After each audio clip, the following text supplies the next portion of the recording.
Hi, Dr. Calvin Kane RX.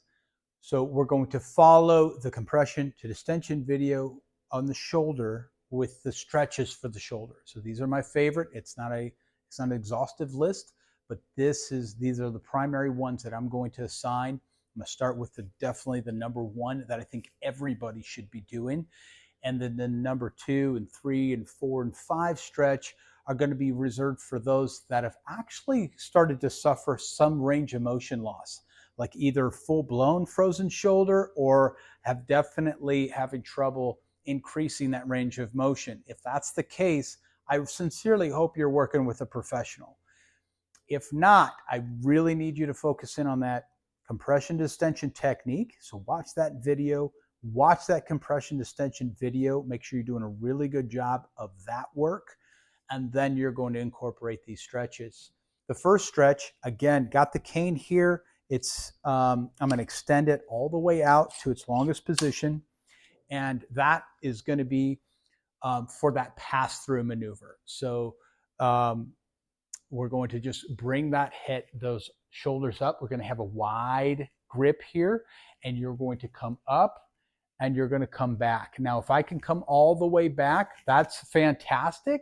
That's a full pass through, but I want to get stuck back there. So I'm going to go here and here, and I'm just going to bring that a little bit closer. And then I'm kind of stuck right here. I got super tight shoulders, and this is kind of where I'm limited. I want to go back. I feel a nice stretch here, but obviously I'm still able to have a conversation, and that's where I want you. I want you to feel a mild to moderate stretch in this position here. And I am stretching just all of that internal rotation stuff from basically the wrist through the chest. And again, watch my head. So as I come back into this position, I'm not allowing my head to come here. I want to look up at the ceiling because I want to get some of these muscles here in the front. I want to start working on those to get those elongated as well. So that is a stretch for 30 seconds, okay? 30 seconds at a time. I want to do that 4 times a day. So I want to accrue 2 minutes a day in that position.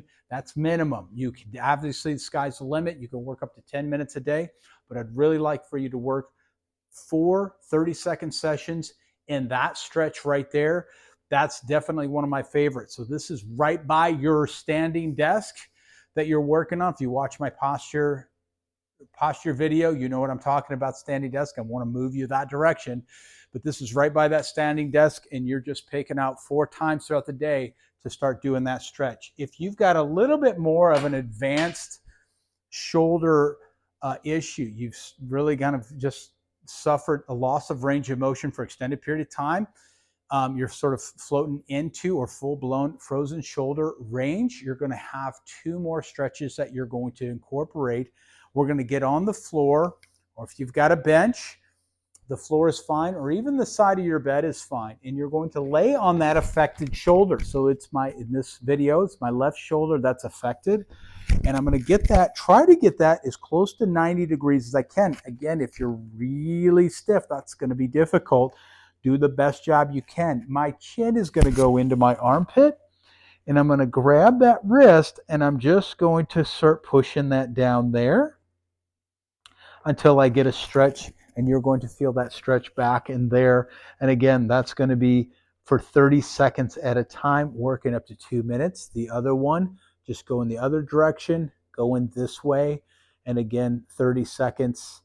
Find that good, mild to moderate stretch, and you're going to do it that way. If you've got a rubber band, or this could be done even with a towel, you're going to do those same stretches here. Throw that over your shoulder. You're trying to reach back and grab that. Again, if you're real limited, this might be as much as you can get. And then you're just simply pulling. I'm pulling up on that rubber band here to get that same internal rotation stretch there. And then the other is true as well. So you're going to come here with this one, and you're going to kind of get that over this way. Grab a hold of that rubber band, and then I'm just pulling this left arm down now my back, trying to get that particular rotation stretch going as well. Either one of them, I probably like this one a little bit better if you've got like a chronic frozen shoulder. It's going to be a little bit easier for you to get into on your own as opposed to that one. Your practitioner will probably use more. That's one I really like to go after in the clinic because it gets really specific to those internal external rotators. The last one you're going to do on your own is just simply some wall walks. So you're just going to come up.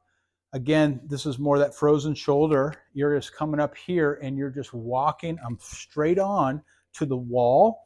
Obviously just using the rack for this, and I'm just walking up as high as I comfortably can go. And again, I'm just going to stay right there, just kind of let my body weight sink into that. I always tell patients, take a piece of tape and reach up as high as you can and put that tape on the wall. And that's a great way to measure your progress. So you're going to do it here, and then you're going to switch off 90 degrees and do it here. And this one is always more limited. And so you may only get about half the height in this one at first. When you've got a frozen shoulder, it's important thing about them, remember, it's time under tension. You've got to get that whole capsule complex under tension for a prolonged period of time. It's not going to stretch out very quickly. It takes a long time to create progress for that. So that piece of tape is going to be really critical for you to be able to measure that you are making progress. Again, if you have frozen shoulder, please find a professional to work with in conjunction to using the compression distension technique and those stretches. If you do not have frozen shoulder, my favorite stretch is, again, that pass through. I will come here and use it for this one right here, for that rotation stretch there. I like that one. And again, for 30 seconds, and then we're going to come the other way, and you could use it again using that using the cane now strictly for that rotational type of stress on the shoulder. All right, thank you for watching. Leave any questions or comments down below. Have a great day.